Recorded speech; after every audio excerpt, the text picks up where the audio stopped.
Hi, my name is Victor Vai. I have a little over 15 months clean and sober. I started my journey out of Charlotte jail, Charlotte County Jail. I did 3 months for possession of narcotics, and that was where I had my eye-opening. I heard about a program called Drug Court while I was in there, and after 3 months of being sober, I was able to get into it. And it wasn't offered to me, I had to fight for it, because I had that awakening while I was in there that I was done with my old life. My old life consisted of running around town, burning every bridge I possibly could, using every drug, drinking every drink that there's available here, and even trying to sell it to support my habit, and even, steal from people I love to support my habits. Things I would never do, ever even think of doing in my life before that. But yeah, my road to recovery started here in Charlotte County, and I'm one of the people that would never thank a police officer for anything. They had it out for me. They were all stereotyping me, all that good stuff. And turns out they're the ones who saved my life by pulling me over and arresting me. And I'm grateful to them for that. I'm not the guy to be grateful for police officers in the past, but nowadays, when you're not doing things wrong, you don't really have to worry about anything, And but my life was probably the same as a lot of yours was, if not all of yours. They use the term running and gunning, which y'all are familiar with, and I lived the same life. But once I got into my drug court program, they make you do a 90 and 90, and that was the beginning of it all. The 90 and 90 and finding a sponsor was when the real change began. You can want it all you want, but until you start putting the work in, it's really not going to do anything for you, for me, not for you, for me. And I've learned in this program, in order to keep what we have, we got to give it away. We got to help the people behind us. So for everyone that's only got, a few weeks, a few days, a few hours, or even a few years, ahead of me, we're all in this thing one day at a time. The key to this program is take it one day at a time. When I first started, I didn't have anything. I had a hand-me-down pair of Jordans that were beat up, half chewed up from my dog. I had a place to stay, and that's really about it. Even my clothes, when I went into jail, I was 160 pounds. When I got out, I was almost 210. If that says anything about what it'll take from you, it'll take your body as well as your heart, your possessions, everything.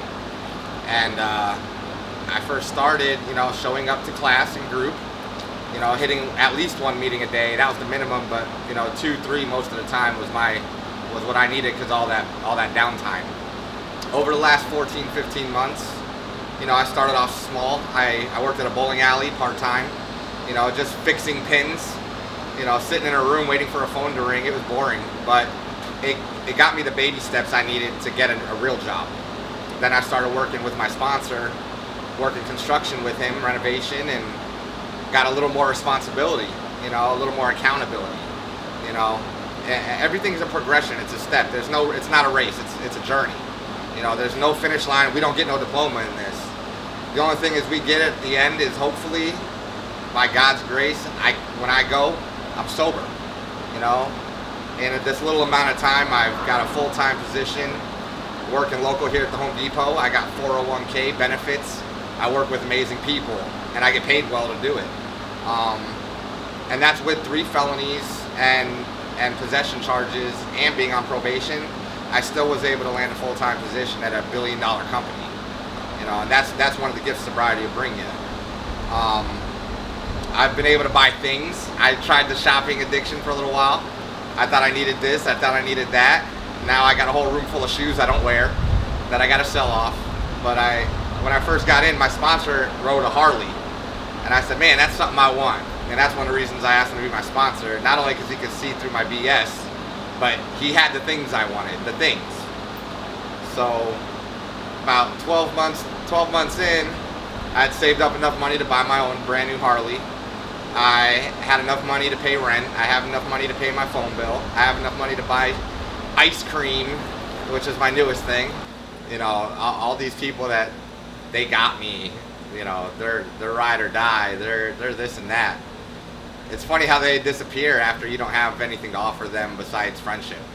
You know, now being in the rooms and being in the program, you know, I got a network of people that I can call 24 hours a day who will pick up that phone.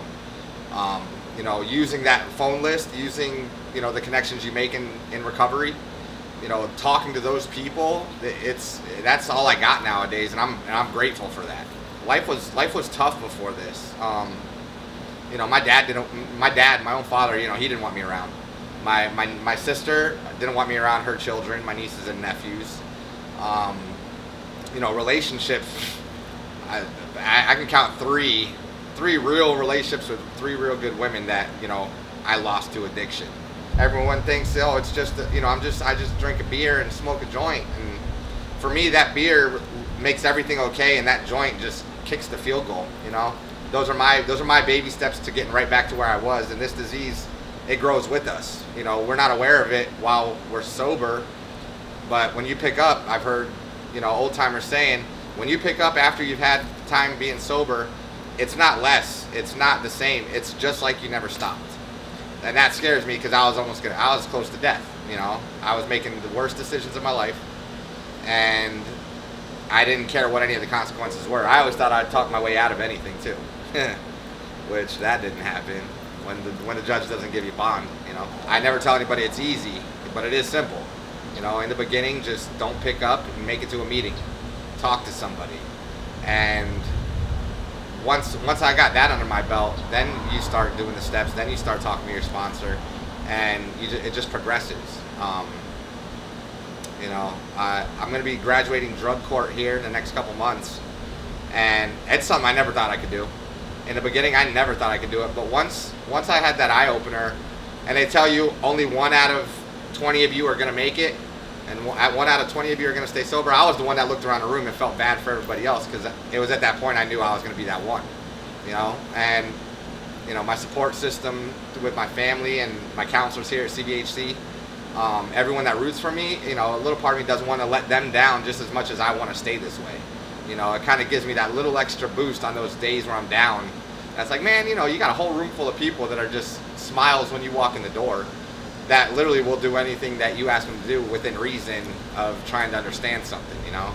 And, you know, I couldn't be more grateful for this program, for, you know, CBHC, for AA, for NA, for all of them. You know, I wouldn't be this happy. You know, I would never be this happy. I've never been this happy, put it that way. Since I was about 12 years old, I could say I've never been this happy. And you know, hopefully something I said helped you guys out today. You know, thanks for letting me share, and I hope you all have a good night.